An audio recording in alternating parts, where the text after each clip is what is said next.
एक तरफ कन्नौज के दुर्ग में आज संयोगिता के स्वयंवर की तैयारी चल रही है, तो आज दिल्ली में पृथ्वीराज का सैन्य अभियान चल रहा है।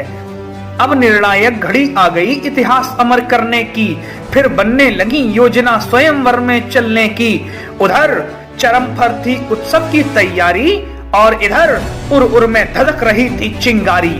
कन्नौज में स्वयंवर की तैयारी जोर शोर पर थी। था उधर नृत्य कला का आयोजन, तो हुआ इधर भी कुटिल चाल का संयोजन। उधर सजने लगी महल की प्राचीरें, तो इधर थिरकने लगी निकल म्यान से शमशीरें। उधर भोज में अति स्वादिष्ट पकवान बने और इधर रण मतवाले सीना तान चले।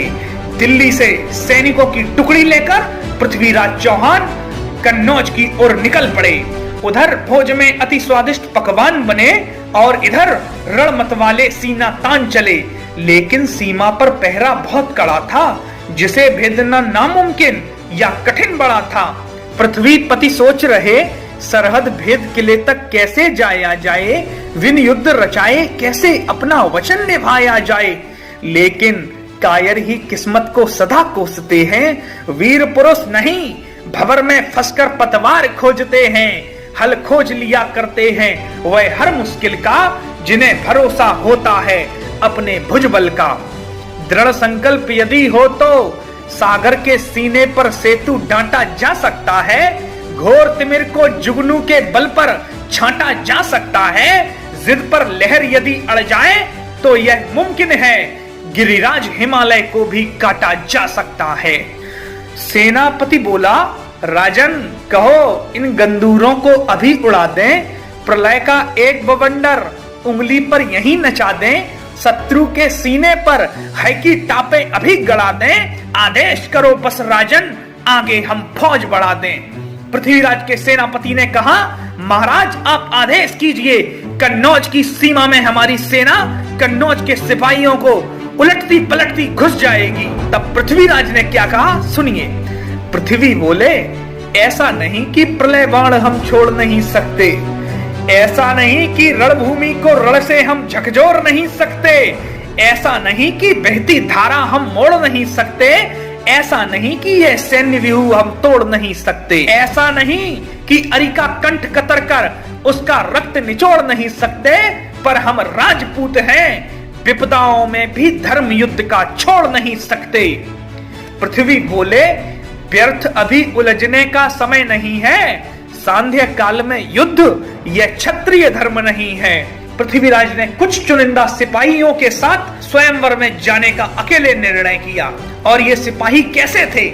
2-4 सिपाही जो प्रचंड रूपधर धावक बन सकते थे, 2-4 सिपाही जो शीतलहर में पावक बन सकते थे, 2-4 सिपाही जो अरि के सम्मुख तन सकते थे, 2-4 सिपाही जो तत्क्षण ही महाप्रलय बन सकते थे। जिनकी रग रग में वीरत्व भरा, अंग अंग था उत्साही, पृथ्वी हुए रवाना संग लेकर ऐसे ही 2-4 सिपाही। जिनकी पदचालों से अग्नि टलमल होती थी, जिनकी खूंखार दहाड़ों से अरिदल में खलबल होती थी, जिनकी तलवारों ने चूम लिया यदि शीश किसी का, फिर प्रखर वेग से धार लहू की करके कलकल बहती थी। जिनका कदम कदम था जोशीला और हौसले तूफानी, यह संयम राय नहीं थे पर थे उनके ही अनुगामी। शाही वस्त्र त्याग कर एक नए अभिनय में ढलकर पहुंच गए कन्नौज रियासत, पृथ्वी भेष बदलकर। जो काली का रूप देख शैतान डरे, जो अग्नि से धूल उड़ाकर के तूफान चले, त्यों ही प्राणों की बलवेदी पर प्रण रख कर अपना वचन निभाने पृथ्वीराज चौहान चले। इधर नेत्र से झरती थी झरझर चिंगारी, उधर कक्ष में कुमलाई बैठी थी राजकुमारी। अद्भुत सौंदर्य की प्यास लिए वक्ष में राजा रजवाड़े एकत्रित होने लगे कक्ष में। नहीं किसी को भान किसी का, संयोगिता बसी हुई थी सबके प्रण में। विजय श्री का ताज मिलेगा किसको, यह तय होना था कुछ ही क्षण में। सारे राजा रजवाड़े जयचंद के निमंत्रण पर आज स्वयंवर के उस कक्ष में आ बैठे जहां कन्नौज की राजकुमारी संयोगिता अपने वर को चुनेगी। चूर थकन में जो बैठे थे होकर हतप्रभ, खिल उठे तुरंत ही लोचन उनके, देखी हलचल ज्यों ही पथ पर। संयोगिता की सुंदरता कैसी थी उसकी एक झलक देखिए। जिसने देखा स्तब्ध रह गया, श्री ऐसी चढ़ी हुई थी मुख पर, ज्यों त्याग इंद्र का स्वर्गलोक, आई हो उर्वशी व्योम से भू पर। द्रगहें जिसके इतने चंचल, झपक झपक कर उर में जो पैदा कर दे हलचल। इतनी सुंदर जिसकी काया, जैसे चांद मही पर आया। सजी भाल पर बिंदिया, प्रतिपल जिसका रूप निखारे, घोर निशा में टिम टिम करते जैसे तारे। रूप है जिसका घायल कर दे, खुशबू जिसकी पागल कर दे। होठ है जिसके पराग सरीके, मधु के प्याले जिसके आगे फीके। क्षण भर भी देख यदि ले जिसको, होश कहां फिर रहता उसको। संयोगिता की सुंदरता का प्रभाव कैसा था। यदि भूल से जिस पर दृष्टि उसकी पड़ जाए, मदिरा से तीखा नशा तुरंत उसे फिर चढ़ जाए। कुछ की धड़कन बढ़ी हुई है, कुछ बैठे बैठे कांप रहे हैं, कुछ देख कपोलों की कोमलता तेजी से भर सांस रहे हैं। सब सोच रहे किसकी किस्मत आज खुलेगी, किस पर कुस्मित वरमाला यह आज चढ़ेगी। जाने किसका भाग्य उजागर होगा, किसको राजकुमारी आज चुनेगी। शक्ति और सामर्थ्य भरा है जिनके कर में, ऐसे ऐसे नामी योद्धा हैं आज पधारे स्वयंवर में। पर इन बड़े बड़े योद्धाओं में उसको रुचि कहां, बस एक ध्यान है मन में, है मेरे पृथ्वीपति कहां। कोना कोना स्वयं कक्ष का खोज लिया पर हाय, नहीं दिखे उस पल उसको, पर कहीं पिथौरा राय। धस गया अतल में मन्ना पाकर पृथ्वीपति को, चीर गई हो विद्युत की धारा जैसे आज हृदय को। मन की उत्कंठा से सूख गया मुख का श्रृंगार तुरंत, व्याकुल नैनों से फूट पड़ी रसधार तुरंत। दहक उठा अंतर्मन, हृदय में फटे ज्वाल की लू से, किसी गोंद की भांति पग चिपक गए थे भू से।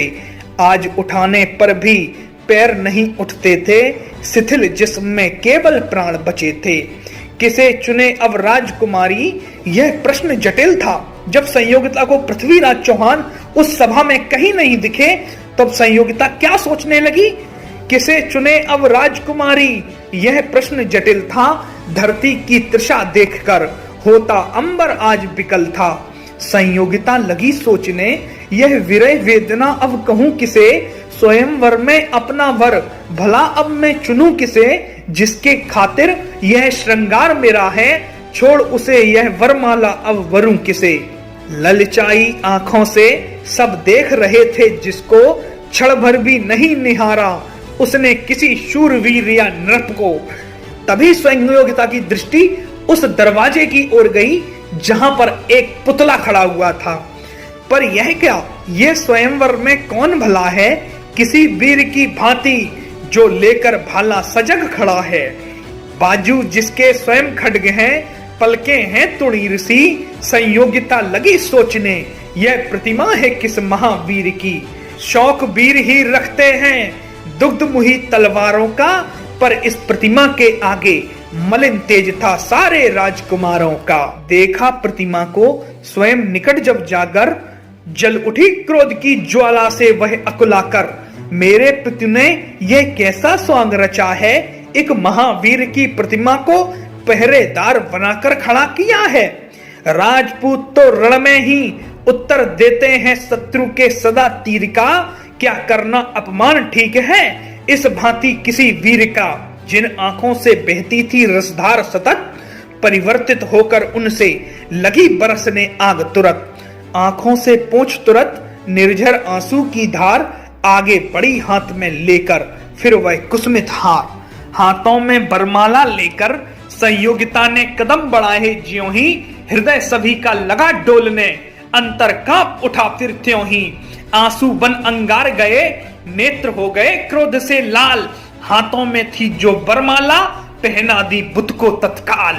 जिनकी रग में प्रेम दौड़ता है, वह परवाह कब करते हैं जग की। यह अद्भुत दृश्य देखकर आंखें फटी रह गई सबकी। संयोगिता ने उस पृथ्वीराज की प्रतिमा को वह वरमाला पहना दी। लेकिन तभी जयचंद ने जब यह देखा, भरी सभा में मिटता अभिमान देख, निज सुता के हाथों अपना अपमान देख, जयचंद जल उठा क्रोध की ज्वाला से, सम्मुख शत्रु का इतना सम्मान देख। मानो उसकी आंखों में शोणित खौल उठा, फिर त्याग सिंहासन वह अधिक क्रोध से बोल उठा। एक शत्रु की प्रतिमा पर इतना नेह, तुम सुता मेरी हो इस पर मुझको है संदेह। उद्दंड बना दिया है तुझको मेरे लाड़ दुलारों ने, क्या दिखा तुझे इस प्रतिमा में जो नहीं है इन राजकुमारों में। निर्णय अब मेरा भी तू सुन ले, इन राजकुमारों में चाहे जिसको भी तू चुन ले, पर अपनी पेशानी पर यह दाग नहीं लगने दूंगा, मैं एक दरबारी को अपना दामाद नहीं बनने दूंगा।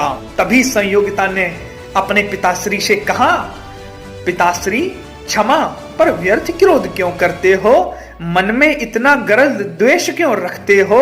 रण में जिससे भय खाती हैं शत्रु की शमशीरें, उस परम वीर को दरबारी कहकर क्यों अपमानित करते हो।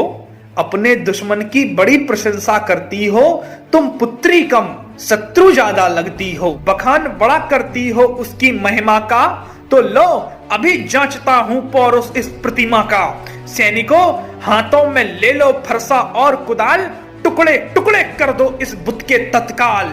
लेकिन किसी दूत की भांति भेष बदलकर सामंतों संग पृथ्वी थे मौजूद वहीं पर। सुनकर ललकारे रक्त वीर का खोल उठा, फिर भरी सभा में वह सिंह तरज कर बोल उठा। बड़े वीर हो जो इतना इठलाते हो, एक प्रतिमा पर क्या अपना पौरुष दिखलाते हो। दिखलाना तुम पौरुष अपना घोर समर में, जब महाप्रलय बन गरजूंगा मैं रण में। जयचंद रज में जाऊंगा तेरा अभिमान मिलाकर, संयोगिता को ले जाऊंगा जब बधू बनाकर। जिव्या ही गरल उगलती है या धार बची है शमशीरों में, जकड़ सको तो जकड़ो जयचंद मुझे तुम जंजीरों में। इतना कहते ही पृथ्वीराज ने संयोगिता को अपने साथ घोड़े पर बिठा लिया। संयोगिता को बाहों में भरकर सवार हो गया घोड़े पर। राजा रजवाड़े भी भय से हाथ खड़े थे जोड़े सब। करने कैद पिथौरा को जब तक शाही सेना का दल दौड़ा, तब तक वायु वेग से उड़कर दिल्ली पहुंच गया था घोड़ा। आज सभा में जयचंद का यह जो मान हरण था, शायद ये यवनों को भारत में आमंत्रण था। जयचंद के सामने आज स्वयंवर से पृथ्वीराज संयोगिता को ले गए थे। इस अपमान का बदला लेने के लिए गौरी को गजनी संदेशा भेज देता है। क्या था उस संदेशा में जो गौरी को जयचंद ने भेजा, यह वृतांत जानने के लिए अगला भाग जरूर देखें।